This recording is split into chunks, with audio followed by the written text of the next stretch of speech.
Hello everyone, I'm glad you're here with me again. I have a comment this time from Lolo, and she asks if I believe in God. Thank you, Lolo, for the comment. First of all, I'd like to disclaim that I have no intention to convert anyone or convince anyone to believe in what I'm about to say, but as someone who speaks the modern and ancient Semitic languages, Hebrew, which is the original language of the Old Testament, and Arabic, which is the original language of the Quran, and both languages are the daughters of Aramaic, so I might be able to decode some biblical philosophies a bit different than the conventional religious scholars who don't have direct access to the Bible without translations and interpretations. It's important to remember that there are only 8 million Hebrew speakers, about 8 million Hebrew speakers in the world, and more than 99% of them don't speak Arabic. And also, there are 500 million Arab speakers, and more than 99% of them don't speak or understand Hebrew. So it is almost impossible to open that vault because the two parts of the key are separate, unless someone speaks both languages, like in this case. And this can give a totally different approach, a new approach that might be very, very unfamiliar. But if I go to the origins of the philosophy, we might find treasures that are covered under the dust of politics and interests. Now, all figures of the Abrahamic religions, priests, pastors, imams, and even rabbis who speak about religious philosophies, Judaism, Christianity, and Islam, without decoding them in their original languages, might be misled and misleading, regardless of how famous and acknowledged they are. And I'll explain myself better. Now, I know that the New Testament was written originally in Greek, but if we ignore the interpretations of the Roman Empire and go back to the original philosophy of Jesus, we'd find that it originates from the Hebrew Bible. So we can't ignore that. Of course, all terms like God, devil, good, evil, heaven, hell, angels, etc. might have some origins in the Roman and the Greek culture.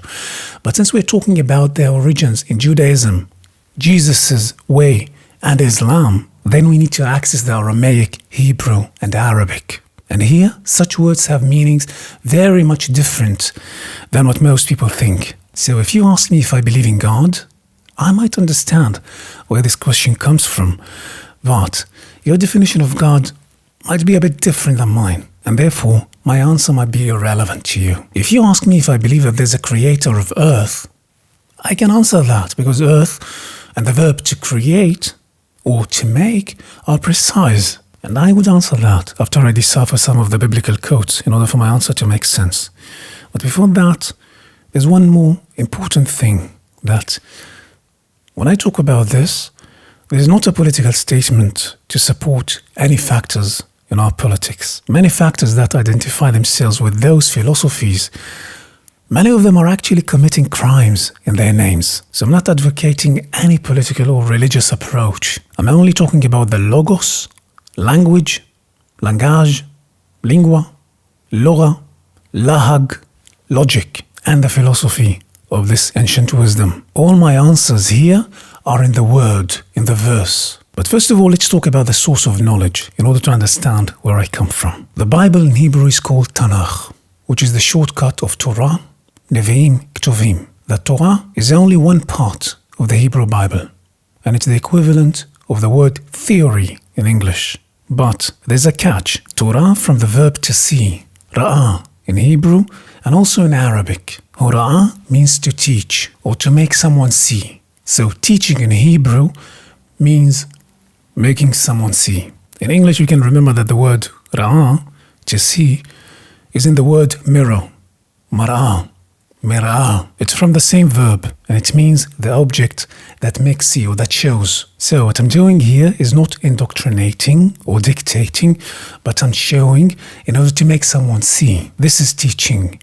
And in order to conceive, we need Torah, which means we need vision. So no scriptures would give you the knowledge if someone doesn't have the Torah first, which is the vision. And in order to have the vision, one needs to commit first of all to the moral code given before being able to receive the scriptures. One can read any book they want. If they don't have the vision, they won't be able to conceive the message without distortion. And in order for that vision to be pure, it must be free of the burdens of desires and social expectations. And we spoke in the past about vision as a direct access to reality. The Torah that I'm talking about is the vision. It's not scriptures, it's not a belief system or indoctrination or speculation. Though some religious people associate it with the belief, and some academics use the term theory, originates from Torah, but because of not understanding the verse, they call it theory.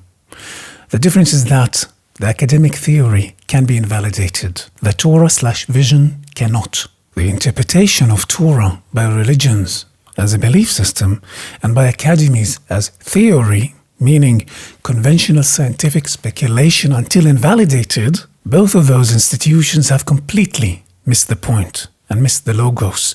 And until today, we live in their interpretations. And one of the wars between good and evil is on the vision. That's why we have lies and distractions and gaslight and propaganda and storytelling and all the tools of perception programming. Because when the target loses the vision, it is dependent and therefore easily enslaved. And later I'll explain the connection between good and evil, or good versus evil, and freedom versus slavery. Anyway, let's go to the word God that originates from the Hebrew Bible in the following forms.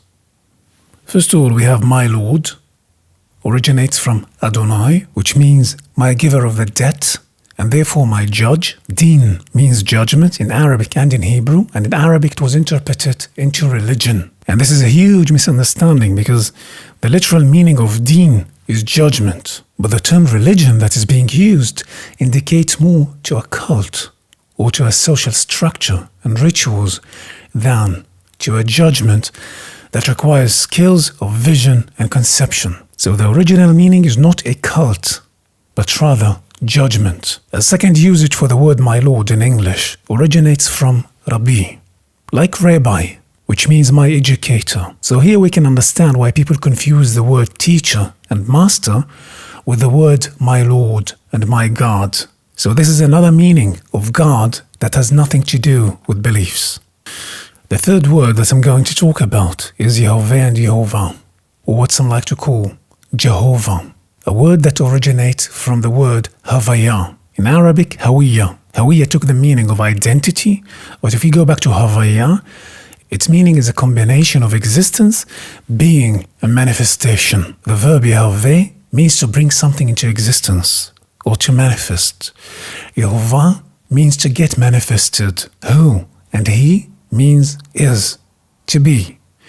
Havaya means being. So when Moses was spoken to according to the Bible, the speaker has introduced himself as I am that wind/spirit/path that walked you out of Egypt, etc.